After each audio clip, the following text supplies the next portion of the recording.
وہ کیتھولک عیسائیت کو بھی اپنے ہاتھ میں لے لیا ہے۔ چنانچہ پوپ صاحب نے فرمان جاری کر دیا ہے کہ ہمارے خداوند یسوع مسیح کے قتل کی ذمہ داری ان یہودیوں پر نہیں ہے، بری کر دیے گئے۔ 1900 برس کے بعد، بلکہ 2000 برس کے قریب ہو گئے، انہیں ایگزونریٹ کر دیا گیا، ایبسالو کر دیا گیا، ان پر ذمہ داری نہیں۔ نتیجہ یہ نکلا ہے کہ ابھی چند مہینے پہلے جو مذاکرات صلح کے ہو رہے تھے، جن میں یاسر عرفات بھی تھے اور یہ اسحاق رابین گیا ہوا تھا واشنگٹن، وہاں سے واپس آیا ہے تو روم میں رک کر پاپائے روم سے ملاقات کر کے تشریف لائے ہیں، انہیں دعوت دی ہے کہ یروشلم آئیے، اور ویٹیکان نے تسلیم کر لیا ہے اسرائیل کو، اور ویٹیکان کا اب جو ہے ایک ایمبیسی، اس کا جو ہے سفارت خانہ وہ یروشلم میں بننے والا ہے، اور پوپ صاحب بھی وزٹ کرنے والے ہیں۔ گویا کہ یہ گٹھ جوڑ اب مکمل ہو چکا، اب کہیں اس میں کوئی کمی نہیں رہی۔ اس یونائٹڈ فورس کے ساتھ یہ نیو ورلڈ آرڈر اس وقت عالم اسلام پر حملہ آور ہے۔ اب اس میں نوٹ کیجئے کہ اس وقت کی فضا ہے کیا۔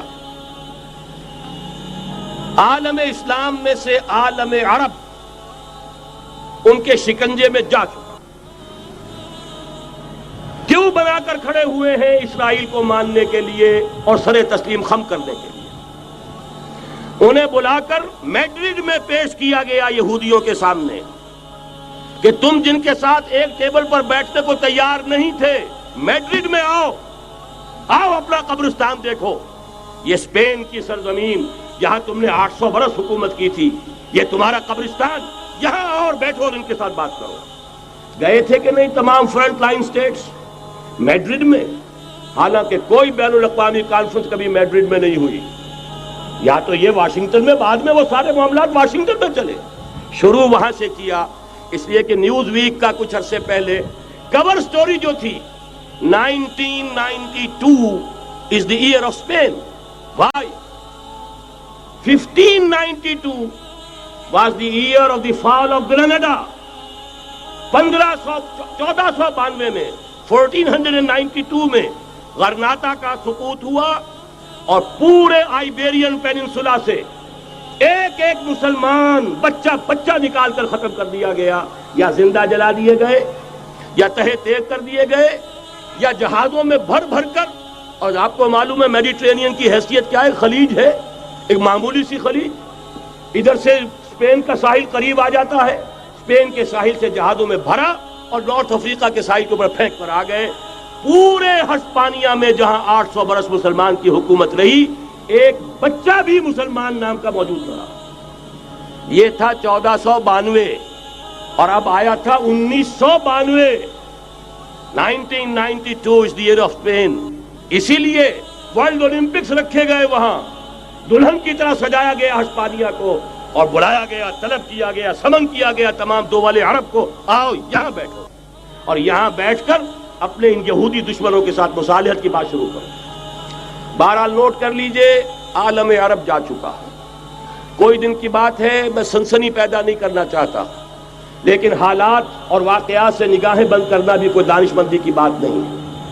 یہ ایودھیا کی مسجد شہید کی گئی، ابھی یہ ایک بہت بڑا مزار جو ہے شہید کیا گیا، اور اس کے ساتھ کئی مسجدیں شہید کی گئی۔ یہ سب کیا ہے؟ یہ مسلمانوں کی نفس دیکھی جا رہی ہے کہ کوئی غیرت اور حمیت نام کی کوئی شے باقی ہے؟ جیسے علامہ اقبال نے وہ نظم لکھی تھی، عبدالقادر روہیلا بڑا ظالم جفاجو کینہ پرور تھا، لیکن یہ کہ اس نے جو ایک ٹیسٹ لیا تھا کہ وہ جو عورتیں ہیں تیموری خاندان کی، ان میں کوئی رمق رہ گئی ہے؟ معلوم ہوا کہ نہیں، کہ غیرت نام تھا جس کا گئی تیمور کے گھر سے، ختم، غیرت نکل گئی۔ اسی طرح ایودھیا کی مسجد، اب چرار شریف، اور یہ کوئی دن کی بات ہے کہ اب مسجد اقصیٰ کا نمبر آیا کہ آیا، اس کے لیے پوری تیاریاں ہو چکی ہیں۔ یروشلم کا مشرقی حصہ خالی کرایا جا چکا ہے، اس کے اندر اب پورا تسلط یہودی کر رہے ہیں، یہاں تک کہ اب کے یاسر عرفات صاحب نے بھی کچھ نہ کچھ جو ہے احتجاج کی بات کی ہے، حالانکہ اب تک ہر بات مان کر منقار زیرے پر تھا، لیکن یہ کہ ایک وقت آتا ہے آخر کار اسے بھی کچھ بولنا پڑ گیا ہے۔ لیکن یہودی اب پیچھے قدم ہٹانے والا نہیں ہے۔ ان کا تھرڈ ٹیمپل، تیسری مرتبہ ہیکل سلیمانی تعمیر ہونا ہے، نوٹ کر لیجئے، ان کے لیے وہ وہی کچھ ہے جو ہمارے لیے کعبہ ہے. ان کے لیے ہیکل سلیمانی بالکل وہی حیثیت رکھتا ہے جو ہمارے لیے کعبہ. وہ ہیکل سلیمانی ایک مرتبہ پہلے نبوکدنضر کے ہاتھوں مسمار ہوا، پھر سن 70 عیسوی میں ٹائٹس کے ہاتھوں مسمار ہوا. سن 70 کے بعد آج 1995 میں کتنے برس ہو گئے؟ پورے 1925 برس ہو گئے کہ ان کا کعبہ زمین بوس پڑا ہوا ہے. اب تک تو ان کا بس نہیں تھا، اب تو بس ہے کہ نہیں؟ اب ان کی حکومت ہے کہ نہیں؟ اب شاہ حسن ہو چاہے شاہ حسین، ان کے نوکر اور چاکر ہیں یا نہیں؟ اب انہیں ڈر کس کا ہے؟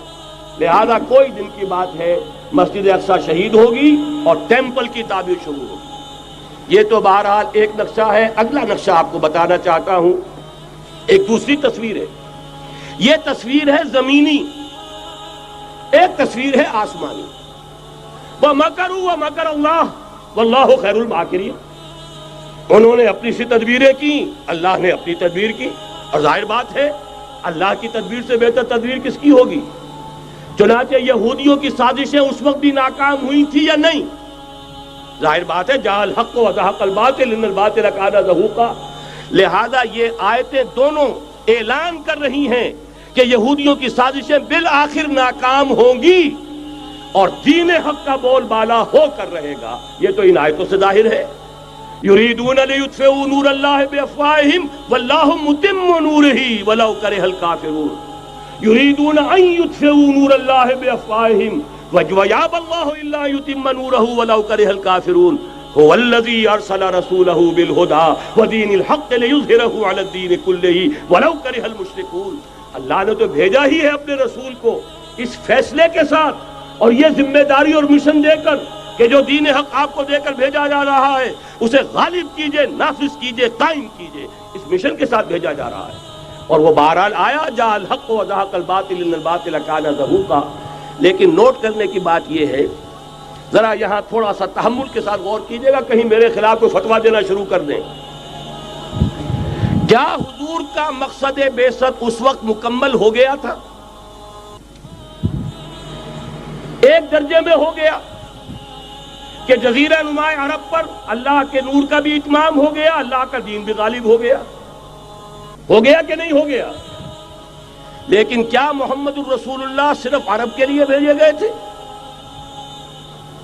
قرآن کہتا ہے ببانگ دول وَمَا أَرْسَلْنَاكَ إِلَّا كَافَّةً لِلنَّاسِ بَشِيرًا وَنَذِيرًا. اے محمد صلی اللہ علیہ وسلم، ہم نے نہیں بھیجا ہے آپ کو مگر پوری نوع انسانی کے لیے بشیر اور نذیر بنا کر.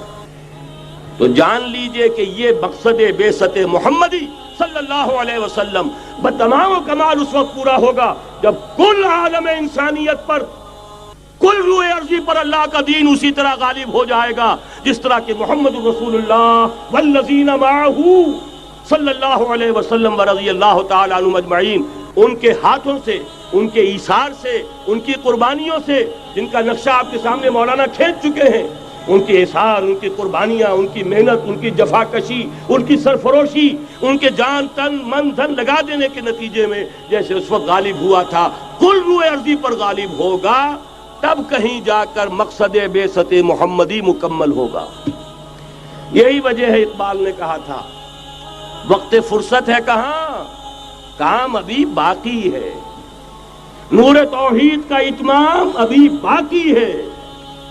لیکن ساتھ ہی خوشخبری بھی دی تھی، یہ چمن معمور ہوگا نغمہ توحید سے. آئے گا وہ دور، یہ چمن معمور ہوگا نغمہ توحید سے، لازماً آتا رہے گا.